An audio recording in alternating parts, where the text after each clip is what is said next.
Election అప్డేట్స్ను అందరికంటే ముందుగానే తెలుసుకోవాలంటే ఈరోజే ఆర్టీవీ లైవ్ యాప్ని మీ మొబైల్లో డౌన్లోడ్ చేసుకోండి. మేడం, ఏపీలో ఎలక్షన్స్ జరిగాయి. ఆ జరిగిన తీరుపై మీరు సంతృప్తిగా ఉన్నారా? ఎందుకంటే ఇప్పుడు ఈవీఎం ధ్వంసం అని కావచ్చు, రిగ్గింగ్ పై కావచ్చు, వైసీపీ తెలుగుదేశం పార్టీ వాళ్ళు కానీ కూటమి వాళ్ళు కానీ మాటలు దాడి చేసుకుంటున్నారని చెప్పుకోవాలి. ఒకళ్ళ మీద ఒకటి దాడి మాటల దాడి ఏంటి, చేతల దాడి ఏ దాడైనా దాడికి దిగిపోయారు. మొత్తానికి రచ్చ చేస్తున్నారు ఆఫ్టర్ ఎలక్షన్స్ కూడా. ఈ సమయంలోనే జగన్ గారు లండన్ వెళ్ళిపోయారు, విదేశాలకు వెళ్ళిపోయారు ఆయన. అసలు దీన్ని ఎలా చూడాలి మనం? ఇదంతా మనం పిన్నెల్లి గారు కూడా వీడియో ఒకటి బయటకు వచ్చింది, ఆయన ఈవీఎం ధ్వంసం చేస్తున్నట్టుగా. సో అదొక్కటే వీడియోనా అలా ధ్వంసం చేసింది, లేదంటే చాలా మంది నాయకులు కూడా అలా చేసింది, చాలా చోట్ల కూడా అలా జరిగాయి?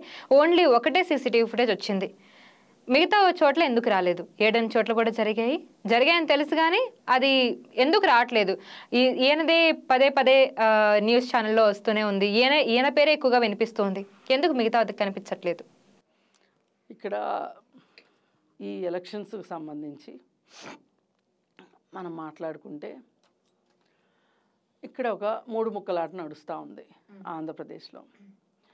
ఈ 3 ముక్కలాట నడుపుతుంది బీజేపీ పార్టీ. దానిలో మిగతా ఇద్దరు ఈ తెలుగుదేశం జనసేన, ఓ పక్కన వైసీపీ. నిజంగా బీజేపీ పార్టీకి బుద్ధి లేదు. ఈ బీజేపీ పార్టీకి బుద్ధి లేక పొత్తు కూటమిలో ఉన్నామని చెప్పుకుంటూ సహాయ సహకారాలని జగన్మోహన్ రెడ్డికి అందిస్తుంది. అందుకే అసలు ఈసీ అక్కడ సరిగా పనిచేయట్లేదు మొర్రో అని తెలుగుదేశం పార్టీ వాళ్ళు మొత్తుకుంటున్నారు. నిజంగా ఇవన్నీ వ్యవస్థలు సరిగా లేవు అని చెప్పి ఏ రోజు వైసీపీ కంప్లైంట్ చేయలే. కంప్లైంట్ చేసింది తెలుగుదేశమే కంప్లైంట్ చేసింది. మరి అలాంటప్పుడు కంప్లైంట్ చేసినప్పుడు నువ్వు కూటమిలో ఉన్నప్పుడు, నీకు కూటమి శ్రేయస్సే నీకు ఇంపార్టెంట్ అనుకున్నప్పుడు, నువ్వు కూటమి లక్ష్యం కోసం నువ్వు పనిచేయాలి అనుకున్నప్పుడు, నువ్వు జగన్మోహన్ రెడ్డికి పనికొచ్చే పనులు నువ్వు ఎట్లా చేస్తావు? మోడీ ఇప్పుడు ఇదే మోడీ బుద్ధే అంతా అని అర్థం అవటానికి మనకు ఒక 5-6 సంవత్సరాల క్రితం వెనక్కి వెళ్తే, అడల్టరీని నేను తీసేస్తున్నాను, అలాగే ఏంటది సహజీవనం తప్పు కాదు, వివాహేతర సంబంధాలు తప్పు కాదు అని చెప్పి ఒక సుప్రీంకోర్టు సంచలనమైన తీర్పు ఇచ్చింది. ఆ తీర్పు కావాలని బీజేపీ ఇప్పించుకుంది. ఇప్పుడు పొత్తేమో చంద్రబాబు నాయుడుతో, అంటే పెళ్ళేమో చంద్రబాబు నాయుడుతో, కాపురమేమో జగన్మోహన్ రెడ్డితోటి. ఇది ఒక వివాహేతర సంబంధం లాంటిది. అసలు చంద్రబాబు నాయుడుతో పొత్తే రాక్షస వివాహం అని మాట్లాడుకున్నాం. అసలు ఆ రాక్షస వివాహం కాస్త అది కాస్త పెటాకులు అవ్వకుండానే ఓ పక్కన మీరు వెళ్ళి ఇంకో జగన్మోహన్ రెడ్డితో కాపురం మొదలెట్టేశారు. అంటే జగన్మోహన్ రెడ్డి గెలుపు కోసం మీరు నడుం కొట్టుకున్నారు. ఇది తప్పు కదా. అందువల్లే ఆంధ్రప్రదేశ్లో ఎన్నికలు ఆ విధంగా జరిగినాయి. అక్కడికి ప్రజలు చాలా తెలివైన వాళ్ళు, ధైర్యవంతులు కాబట్టి ఎన్ని గొడవలు జరుగుతున్నాయని తెలిసినా కానీ వాళ్ళు పొద్దున్నే 7ంటికి పోలింగ్ స్టార్ట్ అవుతుందంటే 6ంటికి వెళ్ళి లైన్లలో నుంచున్నారు. ఈవీఎంలు సరిగా పని చేయకపోయినా 2 గంటలు 3 గంటలు కొన్ని ప్రాంతాల్లో ఓటింగ్కి ఎంత రికార్డు స్థాయిలో 92%, హయ్యెస్ట్ 92% దగ్గర నుంచి ఆ విధంగా పోలయింది. అంటే మొత్తం చూసుకుంటే రాష్ట్రం మొత్తంగా 81% పోలయింది అంటే చాలా గొప్ప విషయం.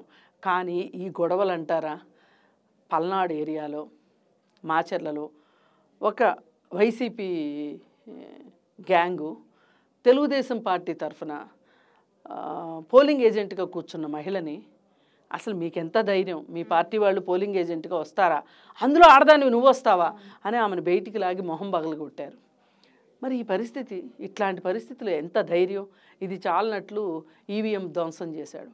ఈవీఎం ధ్వంసం చేస్తే అసలు సమస్యాత్మక ప్రాంతంగా నంబర్ 1 సమస్యాత్మక ప్రాంతంగా పల్నాడు ఉంది. అలాంటప్పుడు పల్నాడులో కెమెరాలు ఎవరైనా ఎందుకు చూడలేదు? చూస్తున్న వెంటనే కనుక అతన్ని గృహ నిర్బంధం చేసి ఉంటే, ఇప్పుడు తెనాల్లో ఒక అతను చెంపదెబ్బ కొట్టాడని చెప్పి అతను గృహ నిర్బంధం చేశారు. మరి ఇతను కూడా గృహ నిర్బంధం చేశారనుకోండి, చాలా వరకు గొడవలు ఆగాయి కదా. మరి ఎందుకు చేయలేదు? కావాలనే చేయలేదు. ఆ సీసీ ఫుటేజ్ ఇవ్వనూ లేదు. సీసీ పనిచేయనే లేదా ఈ రకంగా చూసుకో. అంటే ఎక్కడ జగన్మోహన్ రెడ్డికి అవసరమో అక్కడల్లా పనిచేయాల. జగన్మోహన్ రెడ్డి వైపు ఉన్నా ఉండకపోయినా పర్వాలేదు అనుకున్న దగ్గర బాగానే పనిచేసింది. అంటే జగన్మోహన్ రెడ్డి అవసరాల కోసం పనిచేసింది ఈసీకి. ఇంతకంటే మాట్లాడడానికి ఏం లేవు, మాటలు లేవు, మాట్లాడుకోవటాలు లేవు. జగన్ కన్సర్న్లోనే పనిచేసింది. జగన్ కన్సర్న్లోనే పనిచేసింది. ఆదేశాలు మటుకు బీజేపీ నుంచే వచ్చాయి వాళ్ళకి.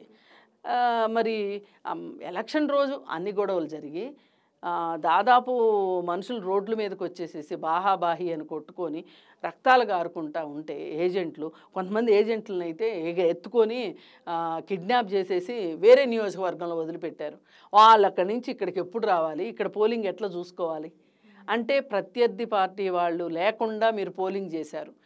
పోలింగ్ ఏజెంట్ లేకోకుండా, ప్రత్యర్థి పార్టీ పోలింగ్ ఏజెంట్ లేకోకుండా ఎలక్షన్ చేయటం అంటే అది ఏకపక్షమే. మీరు ఏం చేశారో ఎవరికి తెలుస్తుంది? తెలియదు కదా. మళ్ళీ ఎవరో అడిగితే దానికి వీళ్ళు ఏదో కవరప్ చేసి అవును ఈవీఎం పగలగొట్టారు, ఎవరో గుర్తు తెలియని వ్యక్తులు పగలగొట్టారు అని చెప్పి రెవెన్యూ డిపార్ట్మెంట్ చేత స్టేట్మెంట్ ఇప్పించి ఆ తర్వాత తప్పనిసరి పరిస్థితుల్లో పిన్నెల సోదరులు చేశారు అని చెప్పటం. దానికి వైసీపీ వాళ్ళు ఈవీఎంలో పాము దూరింది, ఆ పాముని చంపటం కోసం ఈవీఎం పగలగొట్టారు అని చెప్పారు. అది అయిపోయిన తర్వాత ఇప్పుడు నిన్న తాజాగా మన ఈయన రాంబాబు గారు ఉంటాడు కదా, స్ట్రీట్ డాన్సరు మంత్రి అంబటి రాంబాబు ఏం చెప్తున్నాడు? మార్ఫింగ్ చేశారు అని చెప్తున్నాడు. మరి మీ పార్టీ వాళ్ళే కదా పాము ఉంటే పగలగొట్టారని చెప్పారు. నువ్వు కూడా అదే అబద్ధం చెప్పొచ్చు కదా. రెండు అబద్ధాలు దేనికి? ఒకే పని గురించి రెండు అబద్ధాలు ఆడటం కరెక్ట్ కాదు కదా. ఒకే అబద్ధాన్ని కొనసాగించుంటే చాలా బాగుండేది. సరే, ఏది ఏమైనా ఎలక్షనే రోజే ఇలా చేసి ఎలక్షన్ అయిపోయిన తర్వాత వీళ్ళు చేసిన అకృత్యాలు, మరి జేసీ దివాకర్ రెడ్డి ఇంటి మీదకి వెళ్ళడం కావచ్చు, లేదు అంటే ఆ డీసీపీ చైతన్య అనేవాడు అతను రాజంపేట డ్యూటీ అయితే ఇక్కడ ఎందుకున్నాడు, జేసీ దివాకర్ రెడ్డి ప్రాంతంలో ఎందుకున్నాడు, మరి వీటన్నిటికీ సమాధానాలు చెప్పాలి. స్ట్రాంగ్ రూమ్ చూసొద్దామని తిరుపతిలో ఒక ఆయన వెళ్తే ఆయన చంపడానికి ప్రయత్నం చేయటం కావచ్చు, వైజాగ్లో ఒక ఇంట్లో వాళ్ళు ఓటేయలేదని తెలిసి వాళ్ళకి జుట్టు కత్తిరించేసేసి వాళ్ళని కొట్టి రావటం కానీ, ఏది ఏమైనా ఈ సంఘటనలన్నీ చూస్తే వైసీపీకి ఈ ధైర్యం ఎక్కడి నుంచి వచ్చింది అంటే మోడీ వల్లే వచ్చింది. అదే కదా నేను ఆయన ఎందుకంటే 25 సీట్లు ఆయన కింద ఉండాలి. కేవలం చంద్రబాబు నాయుడికే సీట్లు ఎక్కువ రాకూడదు. సీట్లు ఎక్కువ చంద్రబాబు నాయుడికి వస్తే గనక తన మాట వింటాడో వినడో. అందుకని చంద్రబాబు నాయుడు దగ్గర నుంచి ఎన్ని సీట్లు కోరుకుంటున్నాడో అన్ని సీట్లే చంద్రబాబు నాయుడు నుంచి రావాలి, మిగతా సీట్లు జగన్మోహన్ రెడ్డి దగ్గర నుంచి రావాలి. ఏది ఏమైనా మోడీ ప్లాన్ ఏంటి, 25 సీట్లు నా ఖాతాలోనే ఉండాలి అని. ఒకవేళ చంద్రబాబు నాయుడికి ఎక్కువ వస్తే చంద్రబాబు నాయుడు ఇండియా కూటమిలోకి వెళ్ళిపోతే, అసలు ఇండియా కూటమిలోకి వెళ్తాడనే కదా చంద్రబాబు నాయుడు కాళ్ళు పట్టుకుని మరి కూటమిలోకి వచ్చింది. ఇలా ఏదేమైనా నువ్వు మా కూటమిలోకి రాకపోతే మేము జగన్మోహన్ రెడ్డికి ఇచ్చే సహాయ సహకారాలు నువ్వు జీవితంలో ఊహించనేనన్ని సహాయ సహకారాలు ఉంటాయి అని చెప్పి చంద్రబాబు నాయుడికి చెప్పి చంద్రబాబు నాయుడు కూటమిలోకి వచ్చాడు బలవంతంగా. చంద్రబాబు నాయుడు మోడీ కూటమిలోకి వెళ్ళలా, మోడీ వచ్చి వీళ్ళ కూటమిలో చేరాడు, వీళ్ళ పొత్తులో చేరాడు. ఆ పవన్ కళ్యాణ్ అంతే చూరు పట్టుకుని ఏలాడి ఏలాడి ఏలాడి తెలుగుదేశం కూటమిలో ఉన్నాడు, పొత్తులో ఉన్నాడు. ఆ పొత్తులోకి వచ్చి మోడీ చేరాడు. కాబట్టి ఏది ఏమైనా ఆంధ్రప్రదేశ్ మొత్తాన్ని తన చెప్పు చేతల్లో తన మాట వినిపించుకునేలాగా తనకి చెయ్యెత్తమంటే ఎత్తేలాగా ఉండడం కోసమే మోడీ ఆడిన డ్రామానే ఇదంతా. ఇప్పుడు ఏపీని కూడా మోదీ నడిపిస్తున్నాడని చెప్పుకోవచ్చు ఈ రకంగా. అంతే, ఓ పక్కన జగన్మోహన్ రెడ్డిని నడిపిస్తున్నాడు. జగన్మోహన్ రెడ్డి చక్కగా విదేశాలు వెళ్ళాడు. ఇప్పుడు విదేశాలు ఎందుకు వెళ్ళాడు? ముఖ్యమంత్రి పదవిలో ఉండగా వెళితే అతనికి అక్కడ దొరికే స్వాగత సత్కారాలు వేరేగా ఉంటాయి, ఆహ్వానం ఏర్పాట్లు వేరేగా ఉంటాయి. పైగా అసలు అతను లండన్లో సెటిల్ అవుతాడు ఓడిపోతే అనుకుంటున్నారు. ఓడిపోయిన తర్వాత అతనికి అంత శక్తి సామర్థ్యాలు ఉండవు కదా, అతనంటే అంత రాయల్టీ ఉండదు కదా. అందుకోసం చెప్పి ముందే ఏర్పాట్లు చేసుకుని వస్తాడు. జూన్ 4వ తారీఖు వచ్చిన తర్వాత ఏది ఎటుపోయినా గెలిచాడా ఉంటాడు, గెలవలేదా లండన్ వెళ్తాడు.